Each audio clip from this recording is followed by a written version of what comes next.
చాలా సంతోషం. ఈ యొక్క ఎస్సీ వర్గీకరణ చట్టభద్రత కల్పించినందుకు ఈ యొక్క సమావేశంలో రాష్ట్ర ముఖ్యమంత్రి వర్యులకు, ఉపసంఘం చైర్మన్ గారికి ఇవాళ ఈ యొక్క అభినందనలు తెలియజేయడానికి, మాదిగ ఎస్సీ వర్గీకరణ లబ్ధి పొందుతున్న నాయకులందరికీ, ఈ సమావేశానికి ఇచ్చేసినటువంటి గౌరవ పత్రికా సోదరులందరికీ నమస్కారాలు. ఈ తెలంగాణ రాష్ట్రం మనందరికీ తెలుసు. తెలంగాణ రాష్ట్ర లక్ష్యం ఒకటే, అణగారిన వర్గాలకు కానీ, బడుగు బలైన వర్గాలకు కానీ కాంగ్రెస్ పార్టీ ఎప్పుడు అండగా ఉంటుంది. కాబట్టి మిత్రులు సిద్ధార్థన చెప్పినప్పుడు ఈ రాష్ట్రంలో ఎస్సీలు కొన్ని ఉపకులాలన్నీ కూడా వివక్షత గురవుతున్నాయని చెప్పి ఎస్సీ వర్గీకరణ సాధించుకోవాలనే ఒక ఆలోచన పుట్టిన తర్వాత ఈ ఎస్సీ వర్గీకరణ జరగాలని గ్రామంలో ఎన్నో ఉద్యమాలు జరిగినాయి.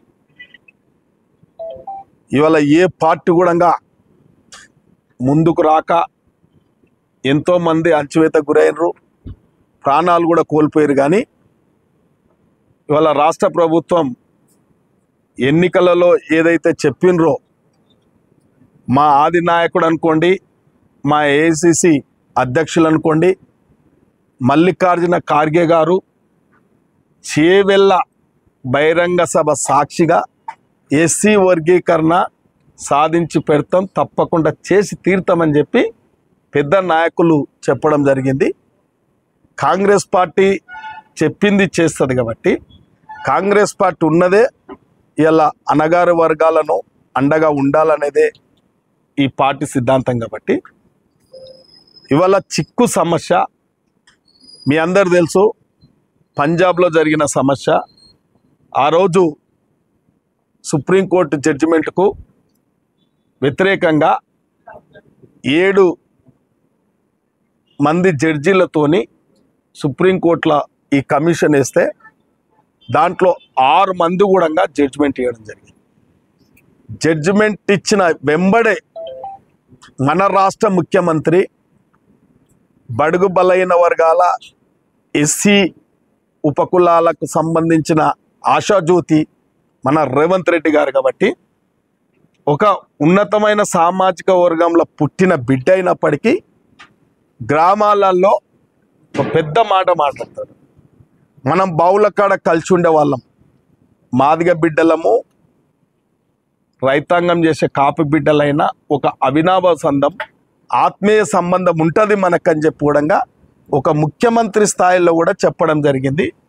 నేను సాక్షాత్తు ఆ యొక్క సభలోనే ఆగస్టు 1 నేను ఆ సభలో నేను కూడా శాసనసభ్యుని. కాబట్టి మా నాయకుడు, మా మంత్రి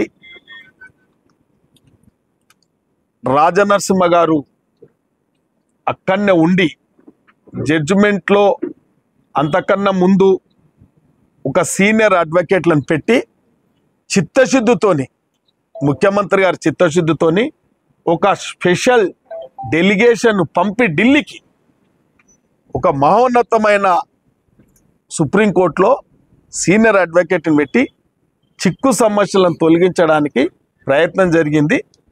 ఆ రోజు జడ్జిమెంట్ వస్తే రాష్ట్ర ముఖ్యమంత్రి వర్యులు మిగతా బిజినెస్ అంతా పక్కకెట్టి, సోదరులు గమనించాలి, శాసనసభ బిజినెస్ అంతా పక్కకెట్టి ఎస్సీ వర్గీకరణకు పూర్తి మద్దతు ఇవ్వడం, తీర్మానం చేయడం, చట్టభద్రత చేయాలని సాక్షాత్ శాసనసభలోనే 1 గంట కూడా ఆలస్యం చేయకుండా చెప్పడం జరిగింది. ఇంత గొప్ప నాయకుడు, ఇది నిజంగా కూడా తెలంగాణ ప్రజలకు ఏదైనా, తెలంగాణ ఎందుకు తెచ్చుకున్నామంటే తెలంగాణ గిందుకు తెచ్చుకున్నాం, దోసుకోవడానికి కాదు, దళితుని ముఖ్యమంత్రిని చేస్తానని మోసం చేసినందుకు కాదు. ఇలా దళితులకు మంచి జరుగుతుంది ఈ ఎస్సీ వర్గీకరణ వల్ల. కాబట్టి ఆయన చేయగలిగింది, ఆయన చేతులు ఉన్న అధికారాన్ని చట్టభద్రత చేయడం. మొన్న మా సురేందర్ అన్నట్టు 18 తారీఖు, మార్చి 18 తారీఖు ఇలా ఎస్సీ వర్గీకరణ శిలాశాసనంగా తీర్చిదిద్దడం జరిగింది. కాబట్టి మనం ఒక్కరే అడుగుతా ఉన్నాం. ఇలా ఆనాడు ఈనాడు ప్రజలకు అవసరం ఉన్నదే కాంగ్రెస్ పార్టీ ఇంటది చేస్తుంది. ఇవాళ కొన్ని పార్టీలకు అప్పుడప్పుడు ప్రజాస్వామ్యంలో కొందరు అధికారాన్ని అంటగడతారు, అధికారాన్ని అంటగట్టి ఆగమాగం అయిపోతూ ఉంటారు. మీరు కూడా గ్రామ స్థాయిల నుంచి కూడా వాస్తవాలు గ్రహించాలి. అలా దళిత బిడ్డలందరూ కూడా మంచేది చెడేది, ఏ పార్టీ మంచి చేస్తుంది, ఏ పార్టీ నాయకుడు ఏం చేస్తున్నాడు మీ అందరు తెలుసు.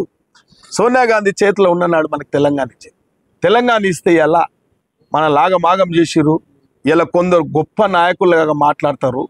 ఇలా మనల్ని ఎస్సీలను బీసీలను అంతా దూరం పెట్టి ఇలా అధికారాన్ని అనుభవిస్తూ ఒక కుటుంబ పాలన రాష్ట్ర స్థాయిలోనే కాదు తాలూకా స్థాయిలో కూడా కుటుంబ పాలనలు జరిగినాయి. ఇలా మనం